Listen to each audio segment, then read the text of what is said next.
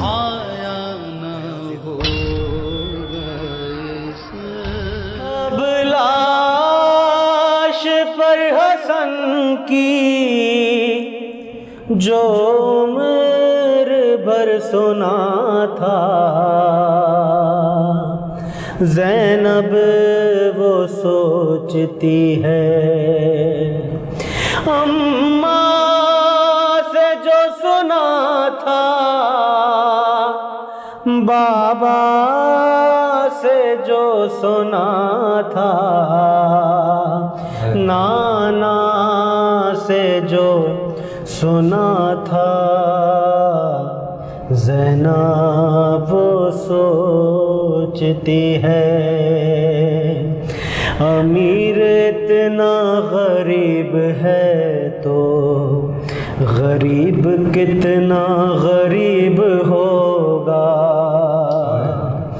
امیر اتنا غریب ہے تو غریب کتنا غریب ہوگا، امیر ایسا کہ جو دہن سے جگر کے ٹکڑے اگل رہا ہے، جگر کے ٹکڑے اگل رہا ہے، غریب کے دل کا کیا بنے گا، امیر کا دل ہے پارا پارا، امیر اتنا غریب ہے تو غریب کتنا غریب ہوگا، زہر سے رنگت بدل گئی ہے، تمام اعضاء لرز رہے ہیں، تمام اعضاء لرز رہے ہیں، امیر کا حال یہ ہوا ہے،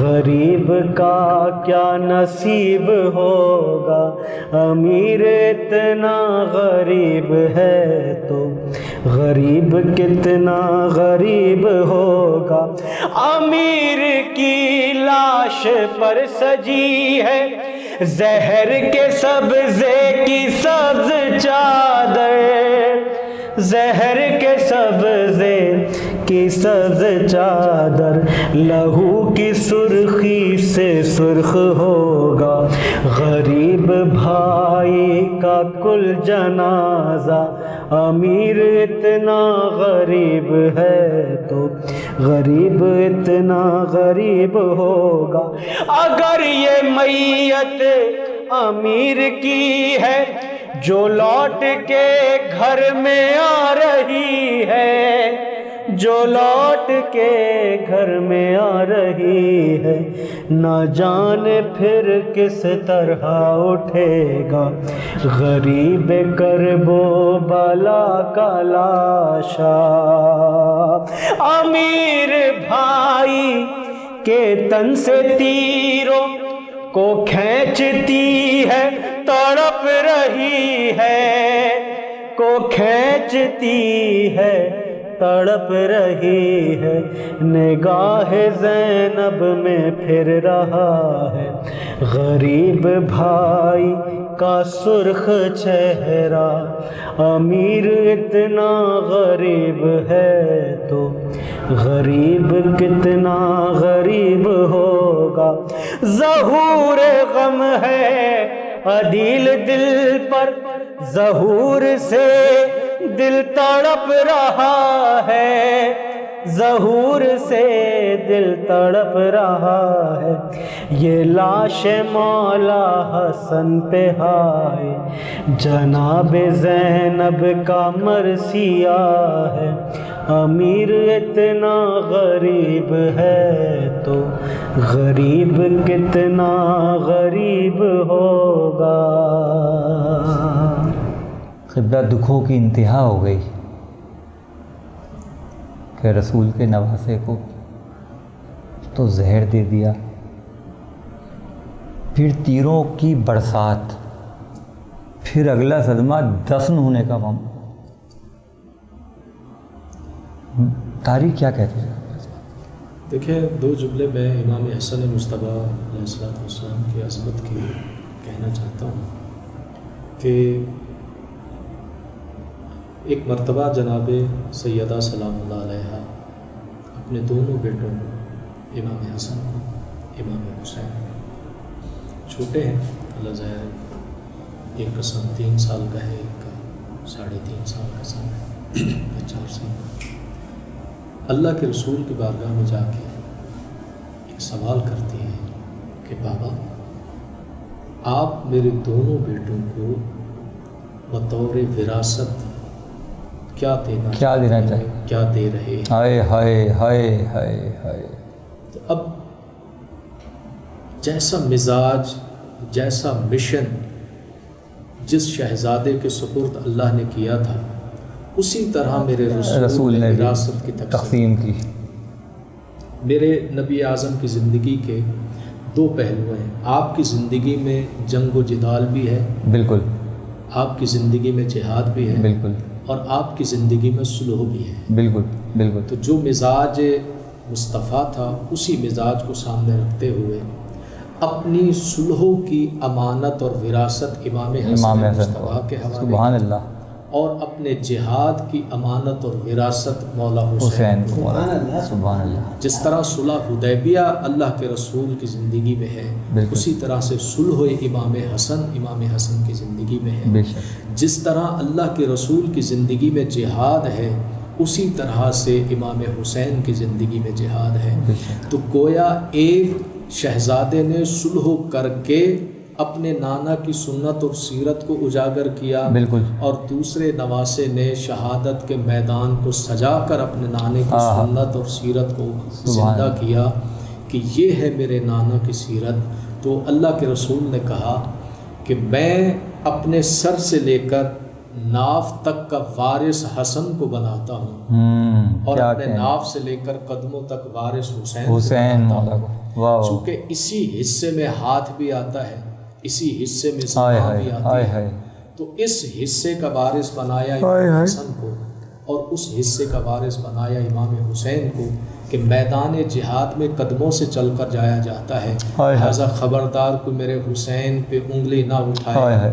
کربلا کے میدان میں اگر حسین جا رہا ہے تو یہ حسین نہیں، محمد مصطفیٰ صلی اللہ علیہ وسلم، اور اگر صلح کے میدان میں حسن آ رہا ہے تو یہ حسن نہیں آ رہا، محمد مصطفیٰ صلی اللہ علیہ وسلم۔ وہ اپنے زمانے کا محمد بن کر سامنے آیا، حسین اپنے زمانے کا محمد بن کر سامنے آیا۔ افسوس مسلمانوں پہ، افسوس، صد افسوس کہ نہ اس شبیہ مصطفیٰ کی قدردانی کی گئی، نہ اس شبیہ مصطفیٰ کی قدردانی کی۔ جب میرے مولا حسن کو زہر ملتی ہے اور آپ تڑپتے ہوئے جناب بی بی ام فروا کے گھر آتے ہیں، تو ایک جملہ کہتے ہیں قاسم کی ماں ہائے ہائے ہائے مجھے ہائے بستر آمادہ کر کے دو، اس لیے کہ اس دفعہ جو مجھے زہر ملا ہے ہائے ہائے حسن دیکھ رہا ہوں میرا بچنا مشکل ہے۔ ہائے ہائے ہائے بس بیوی نے بستر بنایا اور ایک جملہ کہا امام حسن نے کہ قاسم کی ماں میرے بھائیوں کو میری بہنوں کو خبر دے دو۔ اب یہاں پر ایک عجیب جملہ ملتا ہے، ارباب مقاتل نے لکھا کہ جیسے بستر پر امام حسن آئے ہیں، تھوڑی دیر کے بعد امام حسن کو قے آئی، اور وہ قے اس انداز سے آئی کہ فقط قے نہیں آئی تھی بلکہ اس قے کے ساتھ امام حسن کے جگر کے ٹکڑے کٹ کٹ کے باہر، ہائے ہائے ہائے ہائے ہائے اور جناب قاسم کی ماں نے ان جگر کے ٹکڑوں کو ایک تشت میں لیا۔ یہاں نگاہ امامت نے دیکھا کہ بہنیں دروازے تک آ چکی ہیں، ہائے ہائے جو ہائے تشت رکھا ہوا تھا امام حسن نے کہا قاسم کی ماں اس تشت کو ہٹا لے، چھپا لے، اس لیے کہ بطول جائیاں آ رہی ہیں، کہیں ان کی نظر ہائے ہائے ہائے ہائے۔ اور یہ بھی میں نے ایک بہت بڑے عالم دین سے سنا کہ جیسے ہی بی بی تشت کی جانب جس انداز سے بڑھ رہی تھی، اس سے کئی گنا زیادہ عجلت اور تیزی کے ساتھ بطول کی بیٹیوں کے قدم بڑھ رہے تھے حسن مجتبیٰ کے گھر کی جانب۔ یہاں بی بی نے تشت اٹھا کر اٹھنا چاہا، یا دروازے پہ حسن کی بہنوں نے ایک جملہ کہا قاسم کی ماں تشت کو نہ اٹھانا، اس لیے کہ ان ہاتھوں نے ماں کو پٹیاں باندھی ہیں، میں بطول کی بیٹی ہوں، میں صبر کروں گی اور اپنے ہاتھوں پر اپنے بھائی کے جگر کے ٹکڑے لوں گی۔ وہ بہنیں کس کرب اور مصیبت پہ ہوں گی جن کے سامنے ان کا بھائی تڑپ تڑپ کے جان دے رہا ہے۔ اور یہ عجیب و غریب امام ہے، دیکھیں دشمنی زندوں کے ساتھ ہوتی ہے، دنیا سے رخصت ہو جاتے ہیں ان کے ساتھ دشمنیاں بھی ختم ہو جاتی ہیں، لیکن عجیب دشمنی کا رنگ دیکھا گیا ہے کلمہ پڑھنے والوں سے۔ نہ جانے کیسے کیسے کینے جو ہے وہ دلوں میں چھپے ہوئے تھے کہ امام حسن مجتبیٰ کا جب جنازہ تیار ہوا اور اپنی آخری آرام گاہ کی جانب جب جا رہے تھے تو پھر بھی یہ دشمنیاں یہ کینے سینوں سے نکل کر باہر آئے۔ غریب سے غریب گھر کا جنازہ بھی جب گھر سے نکل کے جاتا ہے تو وہ کبھی واپس نہیں آتا۔ یہ کائنات کا واحد جنازہ ہے بطول کے بیٹے کا کہ جو گھر سے نکلا تو دفن ہونے کے لیے تھا، لیکن مسلمانوں نے اس انداز سے جنازے کو روکا کہ بھائیوں نے اس جنازے کو دوبارہ جو ہے وہ گھر لے کر آئے تاکہ حسن کے کفن کو تبدیل کیا جائے، اس لیے کہ 70 تیر انداز مقاتل نے لکھے کہ امام حسن مجتبیٰ کے جنازے پہ تیر چلائے۔ اس بھائی کے میرے کروڑوں سلام ہو حسین ابن علی کی عظمت پر کہ جو اس وقت بھی اپنے نانا کی وصیت پر عمل کر رہا تھا، تیر برستے رہے لیکن کسی کو بھی یہ حکم نہ دیا کہ ان کا جواب دیا جائے، بس ایک ہی جملہ کہا کہ اب بھائیا کے جنازے کو گھر لے جاؤ اور اس کے کفن کو تبدیل کرا کر پھر ماں کے پہلو میں لا کر دفن کرتے ہیں۔ جبکہ جنازہ چلا تھا نانا کی قبر کی زیارت کے لیے، مسلمانوں سے یہ بھی برداشت نہ ہو سکا کہ آخری زیارت جو ہے وہ امام حسن مجتبیٰ کو قبر رسول کی کروائی جائے۔